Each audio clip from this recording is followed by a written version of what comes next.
Thank you so much. Okay. All right. Who here wants a stroke?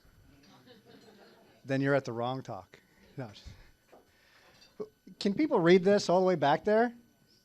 Then you don't need a neurologist. So, I mean, this is pretty small, so I'm hoping you guys can see this. And it's not fair to preface my talk with a talk about chocolates coming up. That's a lot to live up to. Oh, they want me in the spotlight, so it's more of a torture effect. So here we go. Much better.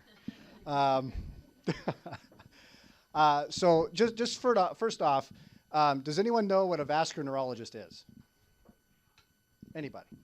Person who studies blood vessels in the brain. Good start. Keep going. Anyone want to build on that? Yes, I do that. The reason I ask this question is because no one knows what I do. Hospitals don't know what I do. Most neurologists don't know what I do. So it's simple in terms of its title, vascular neurologist. It'd be nice, okay, do it with vascular and a neurologist. Well, it's kind of nice. The problem is why I really like to do these talks is what do I do? Why do people need me? There are lots of people who do vascular and there's lots of neurologists around. So who needs something that combines two titles so you have this big name? Well, the thing is stroke is very complex. And they want me to condense it down into 20 minutes. Well, in fact, I'll condense it even further than that because it's very simple with regards to the concept. It's very complex in terms of the diagnosis and treatment. And so from my standpoint, I'm just going to relay some topics, and then we're going to open up the discussion. In fact, I'm going to have a discussion right off the bat because I want to make sure you guys are engaged because I can't see any one of you with this light in my face. So I need to hear you since I can't see you. All right. So first off is the concept of TIA. This is a term that's used a lot from people. Yeah, I had a TIA. My hand was over here. I had a TIA. I had a TIA. So what is a TIA?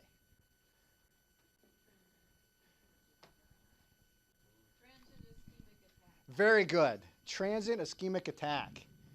All right. And I have little handouts for people who actually can answer these questions.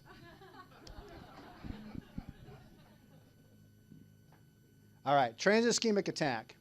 So it's brief, it's stroke-like, and it's attack. Something they try to make, when they say MI, myocardial infarction, heart attack, they try to make it really kind of a cool lingo so people can think about it a little bit. Well, the thing about it is it's a stroke-like. It's not a stroke. It only lasts minutes. I'm talking about minutes. If anything lasts longer than minutes, you likely damaged your brain. And that's the important aspect here is people will sit at home, they go, you know what, I can't use my hand, but I'm sure it'll go away. 30 minutes, an hour, 2 hours later, you've likely had a stroke. Your likelihood of having a bigger stroke where you end up in a nursing home is probably about 25% within the next week or so. You need to be seen immediately. TIA is not something to be trifled with. It's an emergency. You need to be seen. And people say, well, you know what? My hand was just numb, or I just had a facial droop, or I couldn't talk for a couple seconds. I don't want to go to the emergency room and spend 6 hours sitting in the emergency room waiting for it. Well, guess what? I'm going to give you a secret code today since you came just for me. When you say TIA or stroke in the emergency room, you get to the front of the line. Okay. Another question I get is, should I drive myself in? So should I drive myself in or should I go by an ambulance? Which is faster? So let me even preface this with, you live across the street from the hospital. You can see I'm setting you up here. You live across the street from the hospital and you have a TIA or a stroke. Should you walk across the street? Should you drive across the street? Or should you call 911? Call 911. Absolutely. The reason is not just because you'll get there faster. You also get to the front of the line. You get in the back door, which is actually the front of the line. Also, they're going to give you treatment from your house to the emergency room.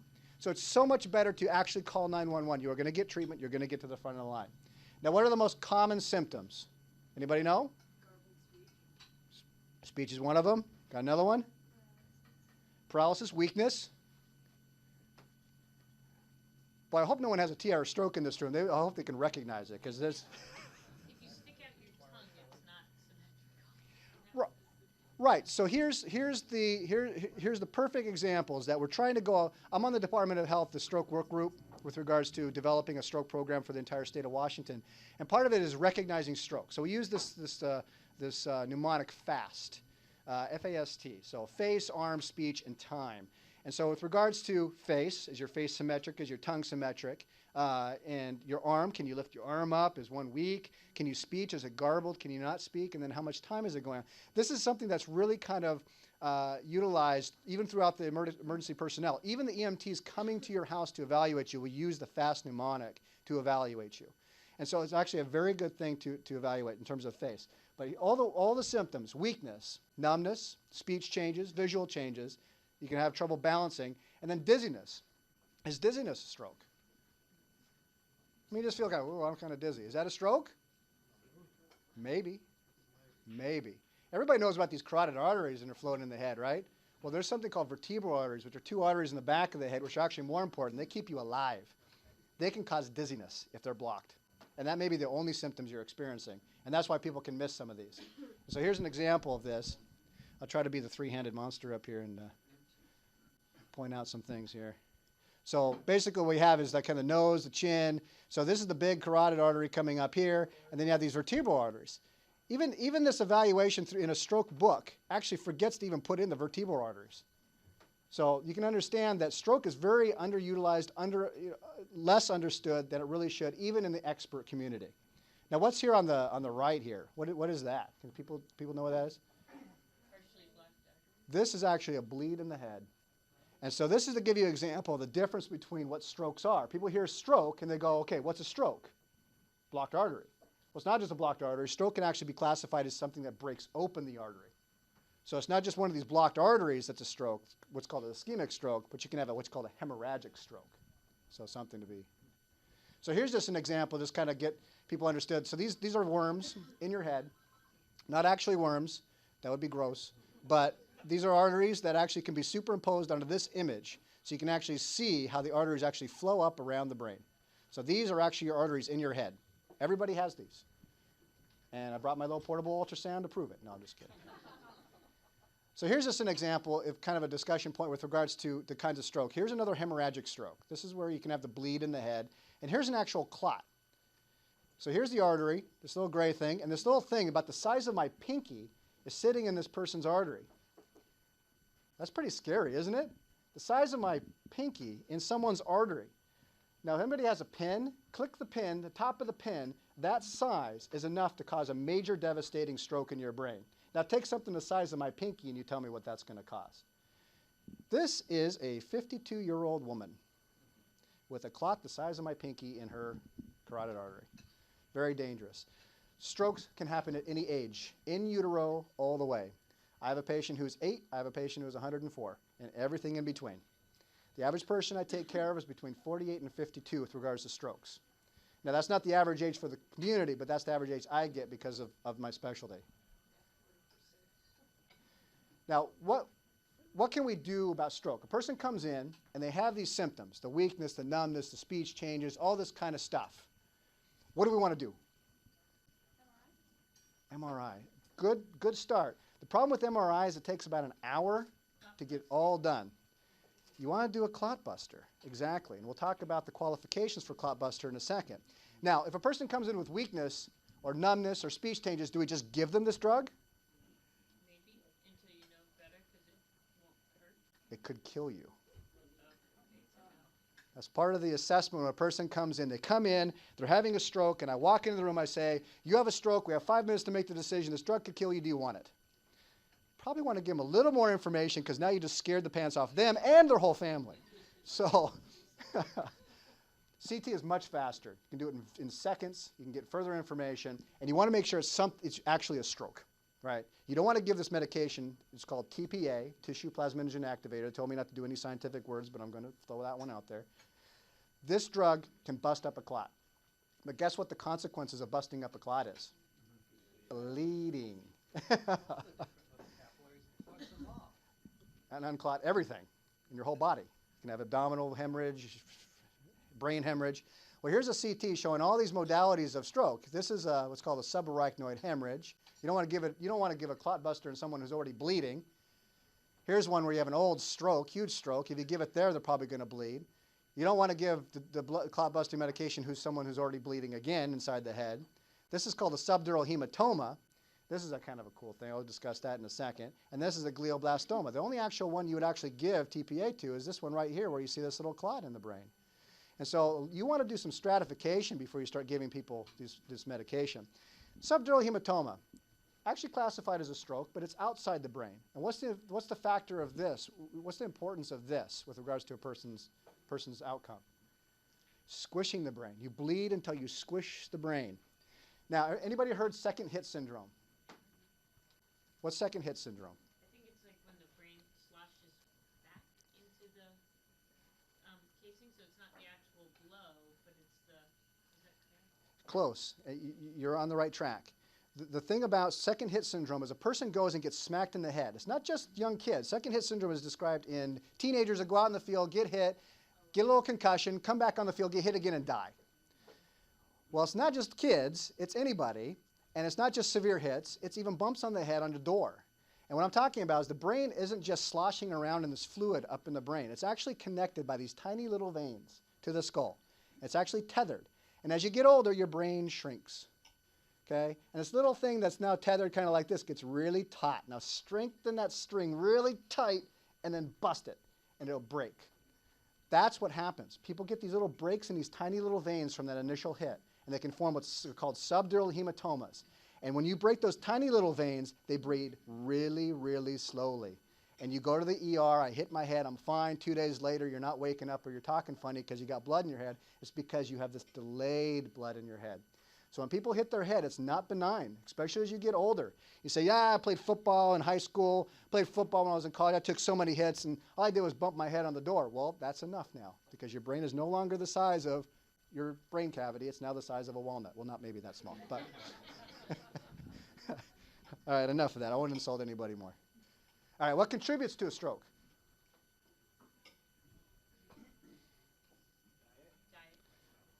Diet, blood pressure. Stress actually is related to the blood pressure because you actually release some adrenaline when you're stressed, which can raise your blood pressure, and people who are susceptible can have a stroke. Absolutely. Anything else? Hereditary genetics, absolutely. Not just platelet count, but anything that causes clotting, so like genetic hypercoagulability syndrome and autonomic, autoimmune syndromes like lupus, things like that. All right, no one mentioned the most common one. I'm a little nervous about you guys. Smoking. Smoking is a major one. And why is smoking? I mean, we get on our high horses, right? You come in the office and you're smoking, I go, stop smoking. Well, there's more to it than that. Why would I say stop smoking? What's the importance of smoking? Why care? What does smoking do? Well, it damages blood vessel lining, right, because all the toxins in there. It also causes carbon monoxide poisoning, which is not necessarily good for anybody. It's like living in space. I'm not sure how many people can actually live in space without a helmet, but that's basically what you're doing when you're smoking. Cholesterol can, diabetes, high blood pressure, obesity. What two of these are not directly linked to stroke? They're indirectly linked to stroke. Anybody? Obesity is not directly linked, correct. This guy's smart. I'm going to have him give my talk here. So it's indirectly linked. So obesity tends to have some lifestyle associations, lack of exercise, things of that nature, but it's not directly linked. It's indirectly linked. And then you got one of these last four, right? So that's kind of an easy one. But which one of these last four are not directly linked to stroke? They don't cause stroke. They don't cause the damage to cause stroke. Which one of those? High blood pressure can damage blood vessels directly by tearing the artery, by making them narrow. Diabetes is a toxin. The high blood sugar gets inside the cell, damages it, forms calcified plaque, which break off and form clots. Diabetes is absolutely a direct cause. Cholesterol. Well, everybody hears about cholesterol, right? We all, I mean, it's in the water, isn't it? Isn't Lipitor in the water? I mean, I don't have any race stripes on my back, so I'm not a NASCAR driver for the pharmaceutical companies. So in case someone wants to snipe me off out there who works for the pharmaceutical companies. Cholesterol. You could have a 700 cholesterol and not have a stroke or a heart attack. And why is that? Because the analogy I use is that you have a wall and you punch a hole in the wall. Now you want to plaster it up. So you want to put some plaster on it. The body uses cholesterol and some calcium to plaster up the wall. The thing is, pretend you don't sand the wall. Okay, so when you damage your arterial wall, either from diabetes, smoking, or high blood pressure, the cholesterol comes and helps form a little shielding on it. But it's not very good. It's like gritty sand. So you can imagine if you come and have a high blood pressure episode, you break off all the sand and shower it to the brain. But the thing is, if you don't have damaged blood vessels, you don't form a plaque. You don't form a clot. So as long as you don't have the damage, it doesn't matter what your cholesterol is. And I'm going to get killed on this when people watch this later, but that's okay because this is true. But I guess guarantee the pharmaceutical companies want you to think that this is the way to go. You have to have this. If your cholesterol is 201 and it should be 200, you have to be on a statin. That's not true. Okay. I have a little thing. I'm so glad this is being taped so I can be held accountable later. My wife is a dietitian. She's very good at what she does. She had a master's degree in lipid management, and we have a clinic, and I brought some of her stuff in there. A lot of it is about anti-inflammatory diet. A lot of it is about creating an atmosphere within your body that allows it to heal itself, because you can form a lining over that little sanded plaque within your arteries if you do it right. The thing is, here's the fun part, is that statins, the medication they use to lower your cholesterol, actually were created from some plants, something called red yeast rice. Anybody heard of that? They brought in red yeast rice. I wanted to prescribe this to my patients. All of a sudden, I'm not allowed to prescribe this to my patients anymore. Does anyone know why? It's not approved by FDA, but there's more to it than that. The pharmaceutical companies approached the FDA and the government and said, we have people having side effects when they take statins and the red yeast rice. So we want to ban red yeast rice so we can give people statins. Is that a conspiracy or not? I have a lot more conspiracy theories if you'd like to hear them. All right. Formation of clots. People have heard about the irregular heart rhythm, atrial fibrillation, cancer, genetics. All this can cause clots. Then there's these less known. Hole in the heart called patent foramen ovale, estrogen. Like I said, I have women who in their 30s who are having strokes. And you go looking for a cause and it's not there. Why is it? We're thinking it has something to do with the lining of the blood vessels and its interactions with hormones and inflammatory markers. Very important. And then homocysteine is a marker that can be elevated too, usually with inflammation and B vitamin metabolism. Now here's just a graphic designation just to scare people to death. So here's a brain on the left. Here's a brain on the right. The one on the left looks like a walnut. The one on the right looks pretty good, and it's associated with bad habits and good habits. This gives you an example. This is actually what a brain looks like when it succumbs to a lot of damage. Doesn't get enough blood flow, doesn't give enough nutrients, right?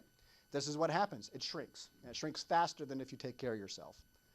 Just a quick graphic representation. Now, I have a couple examples of questions, and I figured I'll just bring them up, but there's a couple other things I want to bring up. So I've been, whatever you've been doing, right, name a bad habit. I won't ask questions. I know you know them. For years. Nothing has ever happened. I'm fine. No big deal. And even if it does, I will just flat out just keel over and die on the floor of a stroke. Is that true? Can a stroke kill you? Yeah. Not really. It's usually the other stuff. You have a stroke, you rarely die from it. You usually die from pneumonia or bleeding or bowel problems or skin infections, other clots or heart attacks months after the event in a miserable, awful death. Have I kind of brought your appetite up to speed here? It's true. You don't really die from a stroke. So the best way to stop a stroke is to prevent the stroke. You don't want a stroke. You're not going to die from a stroke. You're going to die from something else. It's really miserable. So I always tell these people who say, you know what? I'm just going to die anyway. Well, do you want to die at the age of 135, doing skydiving and run into a bus or a heart attack and drop dead? Or do you want to die miserably over months with one of these diseases? So my feeling is take care of yourself and everything else will take care of itself. And here's another thing. I have an acquaintance, a friend, an uncle, a hamster, who smoked all their life. They're 120 years old, and they're fine. I'm going to be fine just like them. Well, why did they get the attention? Why are they known throughout the family or make it on the Today Show? It's because this is so rare. They have a genetic fortitude that they were made of concrete, okay? We're not made of concrete. 99.99% of us are not. So all the people that actually did all this stuff did not live to 120 years old, and we know that. So that's not a good argument either. What other arguments can we have? All right, I exercise and take my medications. So what if I smoke or eat fatty foods or do all this other stuff? Or you take your aspirin, right? So if you take your aspirin, you can smoke. Is that true? You can say yes. I'm not setting you up. Yes, I am. So with regards to what you do for your life, if you do bad things that cause stroke, no matter what medications you take, you will have a stroke or a heart attack. These little things, use an analogy, kind of a leak in a retention wall. So you have a wall holding back sludge, hopefully not in Hungary, it's nasty. With regards to the hole in the wall. So you want to go plug up the hole in the wall. Okay? That plug that you're using in your finger is your aspirin, your blood pressure medication, all these other things. But guess what's down the road? A bulldozer knocking over the wall, right, because of your smoking, your habits, and all the other things you're not doing for yourself. So you can plug up all these tiny leaks, but the big things you got to take care of first. Other than these little things don't do anything at all. And that's my main point. All right. Can herbal medications reduce my risk of stroke? Yes? No?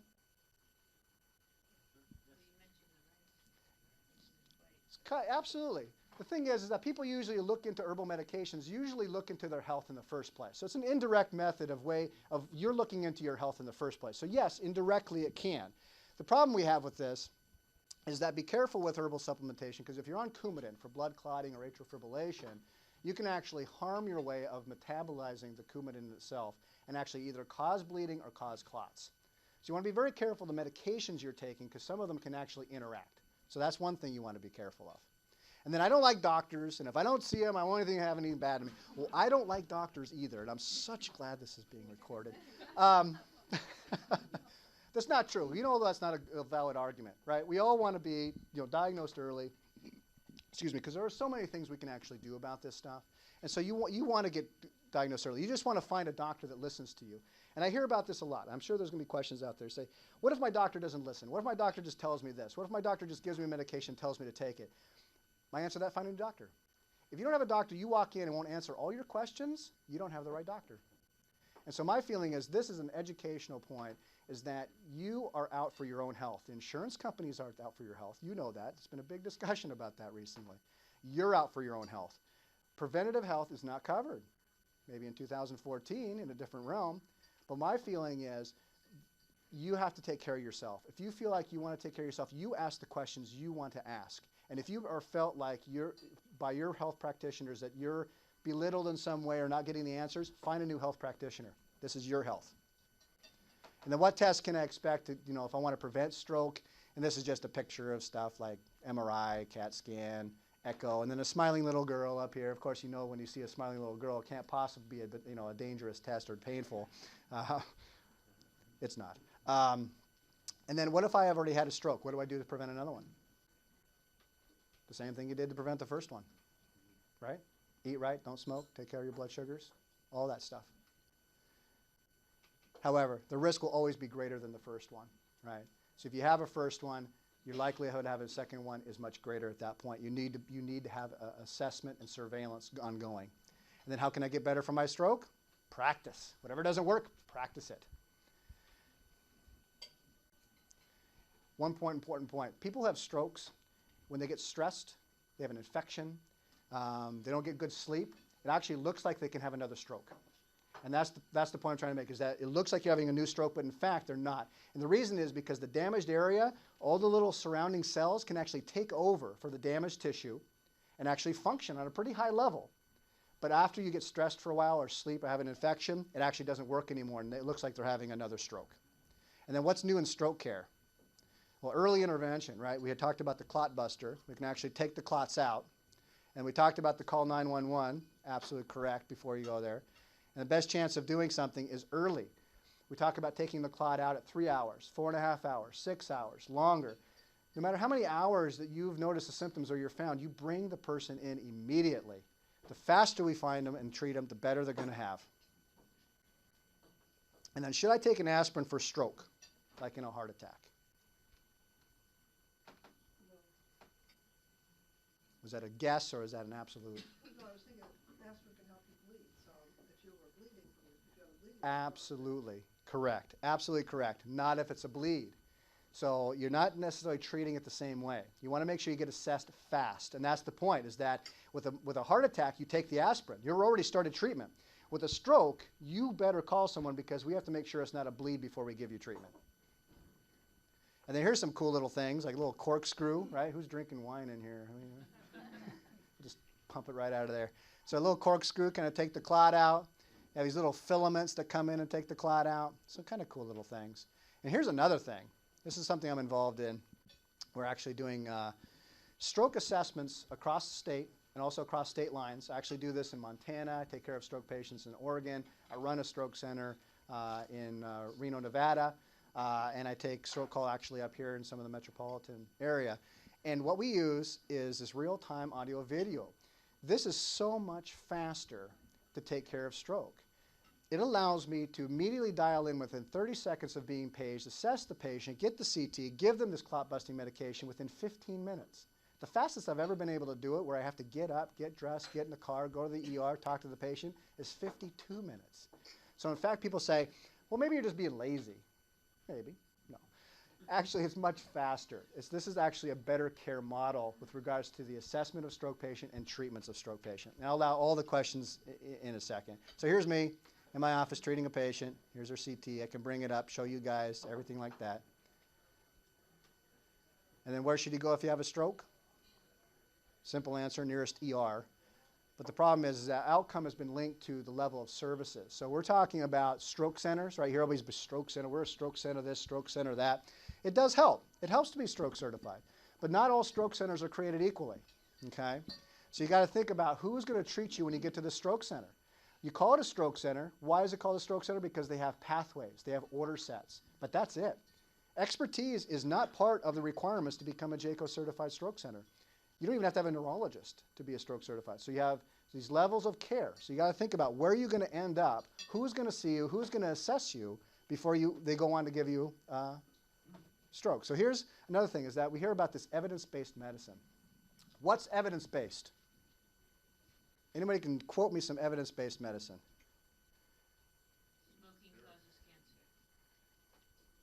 There's articles from the Phillips that says they don't.